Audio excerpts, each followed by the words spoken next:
Galingan mo pa po! Oh!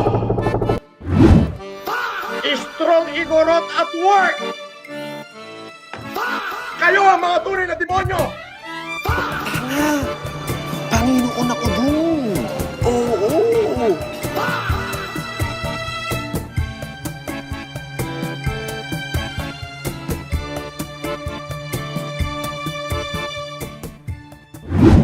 Una, wag mo akong tatawaging Norman. Hindi Norman ang pangalan ko. I am Francis Leo Marcos. Okay? Sir, may isang tanong lang po kasi may binanggit si Sir Dalin na meron din po silang question sa identity. Ano po ba talaga? Sir, ganito po kasimple yan eh. Ako po ay Marcos, ako po ay Marcos. Kung may problema po sa pagiging Marcos ko, dapat po nanay ko ang tanungin. Sapagkat hindi naman po ako ang gumawa ng pangalan ko, kundi po ibinigay po sa akin yan ng aking ina. Pero related kayo sa dating presidente po. Hindi ko po yan masasagot. Ang matasabi ko lang po, kung may question po regarding sa pagka-Marcos ko, yan po ay ang aking ina. Ako po na nagkaisip ng 1997, yan na po ang aking identity. Yung Francis Leo Marcos po na yan. Why you are using the Marcos family? I am a Marcos. My name is Opat. I am a Marcos. Then if you have a problem for me being Marcos, then go to my mother. My mother is still alive.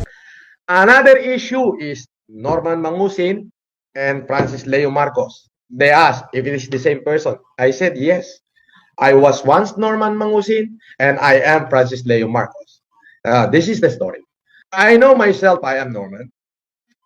Until suddenly my mother told me that hindi ko kayang nahihirapan ka. Ikaw yan. This is you. Karapatan mo yan. You're a Marcos and this is your name. Francis Leo Marcos. Kung sino po ako ngayon, yan po ay dahilan sa aking nanay, sa aking ina. Siya po ang gumawa kung sino ako ngayon. Bata pa ako niyan. Oh. Doon sa nagtatanong, ayan. Me and the president. Oh, sobrang bata ako pa niyan. Napakatagal na panahon na nito. Oh. Oh, baka sabihin mo, kwento kutsero, ha? Oh, ayan. Oh. Oh, ayan. Oh. Ay, to ay. Sa akin nakatingin. Oh. O, sino yung katabi ko? Kumakain kami dalawa. Si Ime. Si Senadora Ivy Marcos. Ayan o. Pagbasda doon mabuti. Oh. Nakita mo? O, yun. Oh. Sino gusto makita?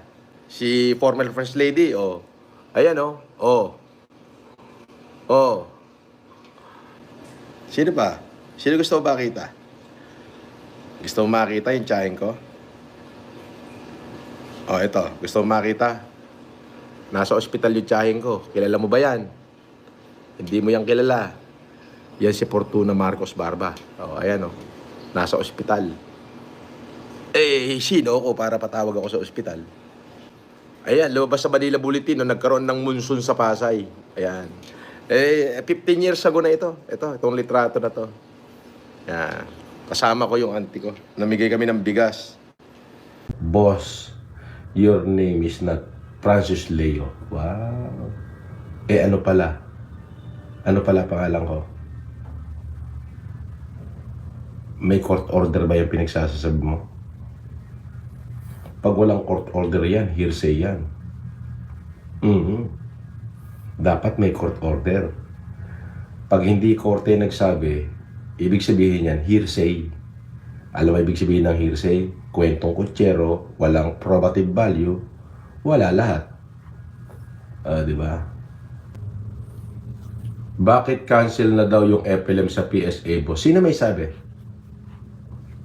Sino may sabing cancel? Marunong pa sila sa korte, no?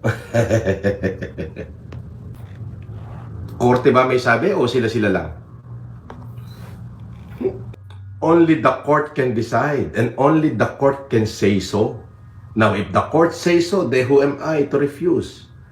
Maglabas sila ng korte, ng order ng korte bago gumalaw ang PSA at ang DFA. Kailangan niya ng court order. Dahil yun sa akin, may court order. Oh, ganun kasimple yan. Idol, talaga ba magkamag-anak mo mga Marcos? Abay, di sila yung tanongin mo, Gunggong. May kamag-anak ba kayong Francis Leo Marcos? Wala. Baka hindi nyo kamag-anak, baka kapatid ninyo. Hindi ko alam kung saan nanggaling yan. Hindi, unang-una hindi talaga yung Marcos. Pag humingi ng pera, wag yung bibigyan. Pag magbigay ng bigas, kunin nyo. Anyway, Senator Marcos, sir, napag-usapan natin ng fake news. Ayan, sa social media. Ayan, ano ba ito? Totoo ba ito o fake news yung nagpapanggap na kapatid nyo raw? Itong Francis Leo Marcos. Marami yan. Marami dyan. Basta gusto lang magpasikat. Pero marami yan. Mula pa nung bumalik kami nung 91. Naku, dami-daming ganyan. Dami nagre-reklamo sa amin. Mga foundation. Huwag kayo maniwala dyan sa ganyan. Kamag-anak nyo ba itong si Francis Leo Marcos, yung inaresto ng mga NBI agents? Naku, hindi namin kamag-anak. Nakilala namin dahil nagpakilala, pero nagulat naman ako kasi wala naman kaming kamag-anak na gano'n. Nung tumutulong naman, nung nabalitaan kong tumutulong naman sa bigas, okay naman. Pero nung narinig ko na kung ano-ano rin, ang pinagalingan ng pera, natakot naman kami. So, hindi namin kamag-anak, in short. Clarify ko lang, ginamit niyo pangalan mo or he assumed your identity? He assume. Oo.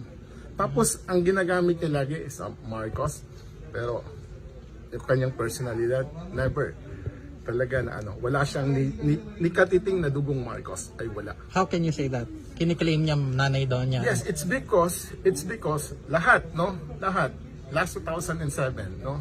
Pina-check na namin siya. Nakita namin yung record niya mula elementary hanggang high school. Yun, nakita na namin hanggang yung kanyang unang asawa na si Maria Cristina Caber. Okay, katulong siya ngayon doon sa kakilala ko, kaibigan ko. Just so we're on the same page, sir. Bale, you're saying that you're a relative of the Marcoses, the Marcos family. Yes. But you're not representing him. No, You're I'm just not representing yourself. him. Yes, I'm representing myself. It's because naniname drop ako eh. Yeah, that's it. Pero ibang pakulo nitong Francis Leo Marcos sa Senator Marcos, sir, dahil ito daw, mayaman at sa kanya daw kayo humingi ng pera. Maging ang dating First Lady Imelda Marcos. Pinawarningan lang namin yung tao. Basta yung yung mga nagsasabing mga kamag-anak namin, hindi namin mga kamag-anak yan. At ngayon lang namin nakita yung mga so, huwag kayo masyadong maniwala dyan sa mga ganyan. Katulad ni Francis Leo Marcos, siya daw ang tagapagmahala ng inyong mga ari-arian. Anyway. Nako, di dapat siya pala ang dapat hanapin ng PCGG. Because I don't care for the first family. Hindi ko sila kilala. Wala akong pakialam sa kanila. Kilala ko lang sila dahil may utang sila sa akin. Ngayon kung sasabihin mas mapera sila, bakit sila nangihingi sa akin? Si Imelda sa akin humihingi ng pera, si Bongbong sa akin humihingi ng pera, si Amy sa akin humihingi ng pera. Ibig sabihin, nasa akin lahat ng kayamanan ng Marcos. Oo. Sino Marcos ngayon?